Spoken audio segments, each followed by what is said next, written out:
I would hear from someone in a few days. In mid to late October 2007, I received a second call from this Mr. Young, at which time I clearly became aware that this individual was personally involved with Senator Obama rather than just an employee of his campaign. The tone of the conversation had a sexual nature. Mr. Young did not once advise me how he obtained my phone number, which by this time had now changed to a Delaware number. In late October 2007, I received a text message from the gentleman identified as Mr. Young, in which he stated he was intimately involved with Senator Obama and that Obama was discussing with him and his pastor how to publicly acknowledge Senator Obama's drug use in 1999, and that Obama wanted to be sure I had not discussed the sexual encounters or drug incidents with any media at that time.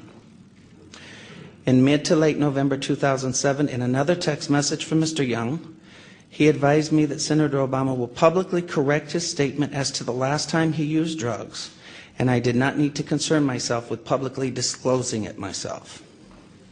The last contact I had with Mr. Young was in early December 2007, when he made it clear to me that Senator Obama had no intentions of publicly acknowledging his 1999 use of crack cocaine, and that Mr. Young was in fact doing nothing more than milking information from me for Senator Obama's use. I later learned that A. Donald Young, the choir director of Reverend Wright's Trinity United Church of Christ, Obama's now former church, and who was openly homosexual, learned that he was murdered on December 23rd of 2007. I have cooperated with the Chicago Police Department in this matter by providing them the telephone numbers I was using during the fall of 2007. And I release them now publicly in the hope that someone may be able to connect the dots between these telephone numbers and Mr. Young. Those numbers are 954-758. Actually, that should be 956. That's another typo. 956-758-1105. 956-758-1885. 956-758-8002, 302-685-7175, 612-466-1043. In what I now realize was a naive and uncounseled decision, I posted in January 2008 a video on YouTube where I related the above information regarding my liaisons with Senator Obama in 1999. The response was overwhelming, and I quickly became the recipient of what in hindsight appears to have been a coordinated attack on my character, with ever-increasing falsehoods circulating on the internet. In response, I agreed to take a polygraph test sponsored by whitehouse.com. The results of that test have been partially revealed to the end of labeling me a liar and taken as gospel by all. I'd like to make the following comments about that polygraph test. First, I have been subsequently advised that whitehouse.com was a website dedicated to anti-Clinton pornography until earlier this year. In fact, until January of 2008 to be exact. Second, I have now come to understand that lie detectors are junk science at best, which is why courts of law refuse to use them. Third, a review of the results by a George W. Matchick, PhD of antipolygraph.org, raises serious questions about the legitimacy of this particular examination. Indeed, overlooked by almost everyone is that whitehouse.com's own examiner, Dr. Gordon Barlin, Salt Lake City, Utah, observed that on the drug question regarding Senator Obama, that the computerized score found that there was less than 1% probability of deception by me. That's about as high a passing score as one could possibly obtain.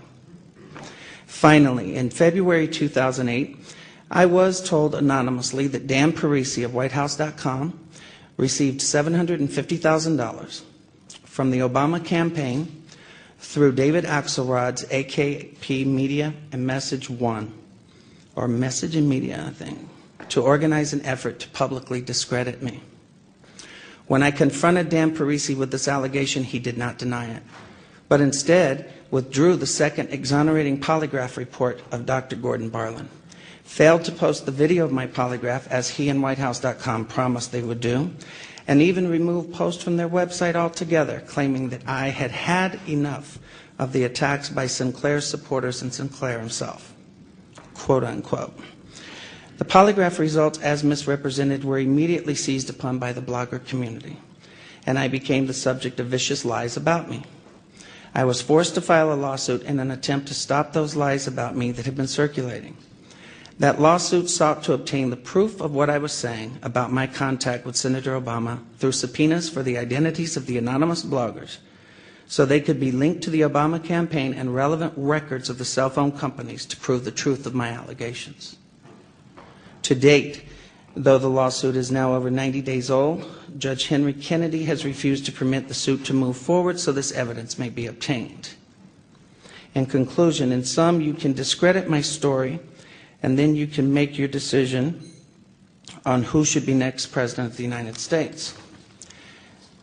The burden is now off of me, as I have told my story without the distortions that have been intentionally heaped on me, and what my lawyer tells me is an ad hominem attack. Shoot the messenger so you don't have to hear the message he is bringing. I'm now done. It's for others to find the corroborating evidence of my story by locating the limousine driver, Mr. Mutani, by checking the telephone numbers related to Donald Young and Senator Obama. I leave you with these questions that I've asked of Senator Obama, but in which he, of course, refuses to answer. Who wants to be the next President of the United States? Has refused to answer.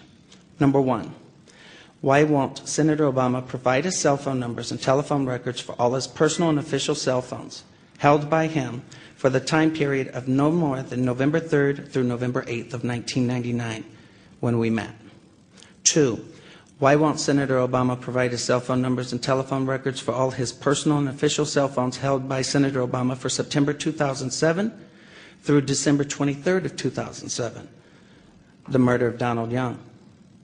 Three, why won't Senator Obama provide all email communication, both personal and campaign related to and or from AKP Media and Message from January 18th, 2008 through February 29th of 2008 for Senator Obama, David Axelrod, and David Plouffe? Fourth, why won't Senator Obama provide proof of all payments made from AKP Media, Obama for America, David Axelrod, David Plouffe, and Senator Obama's accounts for the period of January 18th, 2008 through February 29th of 2008? On a website that we posted today, LarrySinclair.org, you will find the documents that I have referred to in the statement. A copy of the homepage for that website is attached. And Mark's going to be passing them out.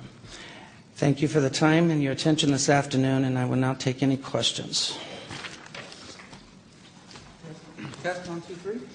Who's got a question? Yes, sir. Mr. Sinclair, can you explain why, if this incident happened in 1999, you waited until 2007 or 2008 to come forward? It's a question of credibility, sir. Why didn't you come forward back in 1999 or 2000? Well, number one, in 1999, I really didn't care whether he was a senator from Illinois or not. To be honest with you, I wasn't a resident of Illinois. As far as why now, I was living in Mexico up until 2006. It really was of no interest to me. I know plenty of politicians, both locally and internationally, that are pretty much crooked. The whole issue was based on his drug use and his claim that he had not used drugs since his college days, and that was the whole issue that brought this forward. Next question, sir. Are you receiving any financial support for your efforts from anyone? And if so, do any of those people have connections to the Republican Party? I'm glad you asked that question. Number one, I am not connected with any party, Republican, Independent, Libertarian, Democratic, none. Nor are anybody that are contributing to the cost and the expense of this.